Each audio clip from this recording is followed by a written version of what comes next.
നമസ്കാരം പ്രിയപ്പെട്ടവരെ. ഐശ്വര്യത്തിൻ്റെയും സമൃദ്ധിയുടെയും പുലർക്കാലം.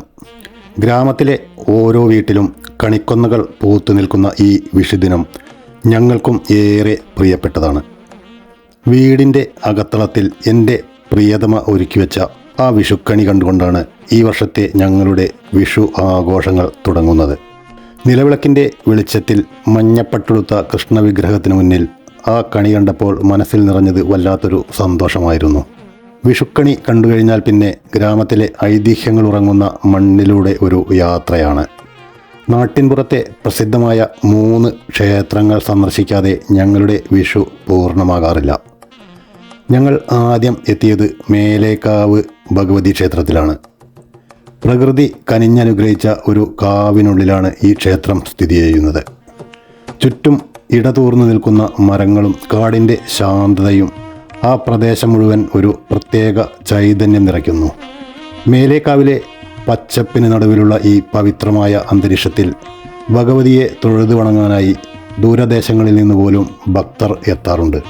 മേലേക്കാവിലെ ശാന്തതയിൽ നിന്നും ഞങ്ങൾ നേരെ പോയത് ഞങ്ങളുടെ നാട്ടിലെ ഏറ്റവും പ്രസിദ്ധവും തിരക്കേറിയതുമായ കണ്ണേങ്കാവ് ക്ഷേത്രത്തിലേക്കാണ്.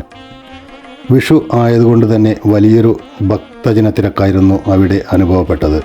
വഴിപാടുകൾ കഴിക്കുന്നവരുടെ തിരക്ക്, മന്ത്രോച്ചാരണങ്ങൾ, ക്ഷേത്ര പരിസരം ആകെ ഭക്തി നിർഭരമായിരുന്നു.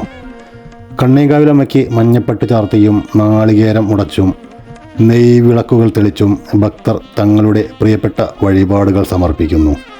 ഓരോ മുഖത്തും ആ ഐശ്വര്യപൂർണമായ വിഷുക്കണി കണ്ട സംതൃപ്തി വ്യക്തമായിരുന്നു.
ഞങ്ങൾ അവിടുത്തെ ദർശനം പൂർത്തിയാക്കി.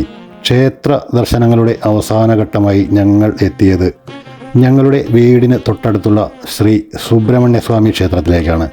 വീടിനടുത്തായതുകൊണ്ട് തന്നെ ഞങ്ങൾക്ക് ഏറ്റവും വലിയ തണലും ആശ്വാസവുമാണ് ഈ ക്ഷേത്രം.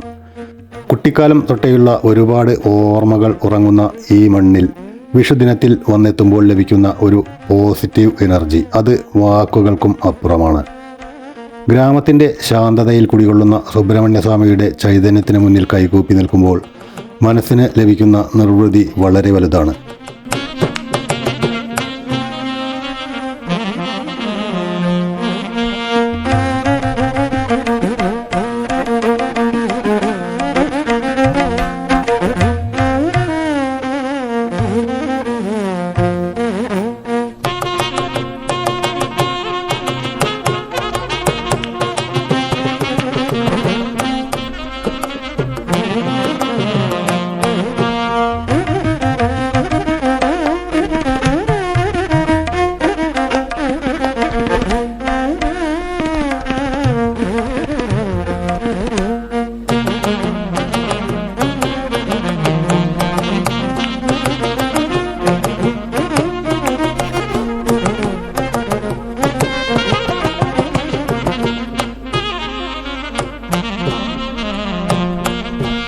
ദർശനങ്ങളെല്ലാം കഴിഞ്ഞ് ഞങ്ങൾ വീട്ടിലേക്ക് തിരികെ എത്തി.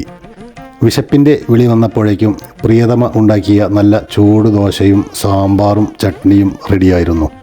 കുടുംബത്തോടൊപ്പം ഇരുന്നുള്ള ആ പ്രഭാത ഭക്ഷണം ആഘോഷങ്ങൾക്ക് ഒരു പൂർണ്ണത നൽകി.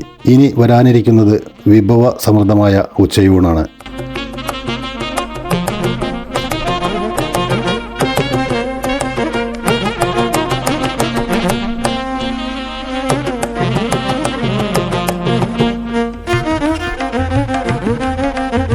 ഭക്തിയും കുടുംബത്തിൻ്റെ സ്നേഹവും ഒത്തുചേർന്ന മറ്റൊരു വിഷുക്കാലം കൂടി.